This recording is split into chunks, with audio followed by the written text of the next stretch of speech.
Here are the readings for Saturday in the third week in Ordinary Time. Today's first reading is from the letter to the Hebrews, chapter 11, verses 1 to 2 and 8 to 19. And the Gospel is from the Gospel of Mark, chapter 4, verses 35 to 41. The first reading, a reading from the letter to the Hebrews. Brothers and sisters, faith is the realization of what is hoped for and evidence of things not seen. Because of it, the ancients were well tested. By faith, Abraham obeyed when he was called to go out to a place that he was to receive as an inheritance. He went out not knowing where he was to go. By faith, he sojourned in the promised land as in a foreign country, dwelling in tents with Isaac and Jacob, heirs of the same promise.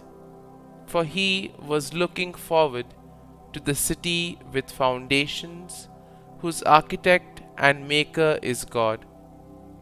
By faith, he received power to generate, even though he was past the normal age, and Sarah herself was sterile, for he thought that the one who had made the promise was trustworthy. So it was that there came forth from one man, himself as good as dead, descendants as numerous as the stars in the sky, and as countless as the sands on the seashore. All these died in faith. They did not receive what had been promised, but saw it and greeted it from afar, and acknowledged themselves to be strangers and aliens on earth. For those who speak thus show that they are seeking a homeland. If they had been thinking of the land from which they had come, they would have had opportunity to return. But now they desire a better homeland, a heavenly one. Therefore, God is not ashamed to be called their God, for he has prepared a city for them. By faith, Abraham, when put to the test, offered up Isaac, and he who had received the promises was ready to offer his only son, of whom it was said, "Through Isaac descendants shall bear your name." He reasoned that God was able to raise even from the dead, and he received Isaac back as a symbol. The word of the Lord.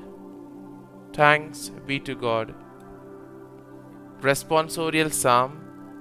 Our response shall be, "Blessed be the Lord, the God of Israel. He has come to his people. He has raised up for us a mighty Xavier, born of the house of his servant David." Response. Blessed be the Lord, the God of Israel. He has come to his people. Through his holy prophets, he promised of old that he would save us from our sins, from the hands of all who hate us. He promised to show mercy to our fathers and to remember his holy covenant. Response. Blessed be the Lord, the God of Israel. He has come to his people. This was the oath he swore to our father Abraham, to set us free from the bonds of our enemies, free to worship him without fear, holy and righteous in his sight all the days of our life. Response. Blessed be the Lord, the God of Israel. He has come to his people. Gospel acclamation. Alleluia, Alleluia. God so loved the world that he gave his only begotten Son, so that everyone who believes in him might have eternal life. Alleluia, Alleluia. A reading from the Holy Gospel according to Saint Mark. On that day, as evening drew on, Jesus said to his disciples, "Let us cross to the other side." Leaving the crowd, they took Jesus with them in the boat, just as he was, and other boats were with him.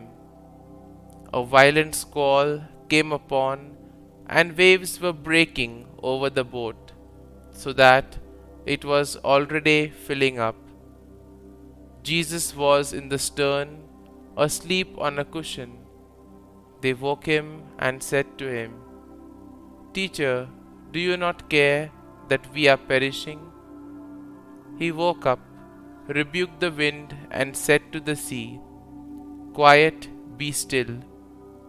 The wind ceased, and there was great calm. Then he asked them, "Why are you terrified? Do you not yet have faith?" They were filled with great awe and said to one another, "Who then is this, whom even the wind and sea obey?" The Gospel of the Lord. Praise be to you, O Lord Jesus Christ.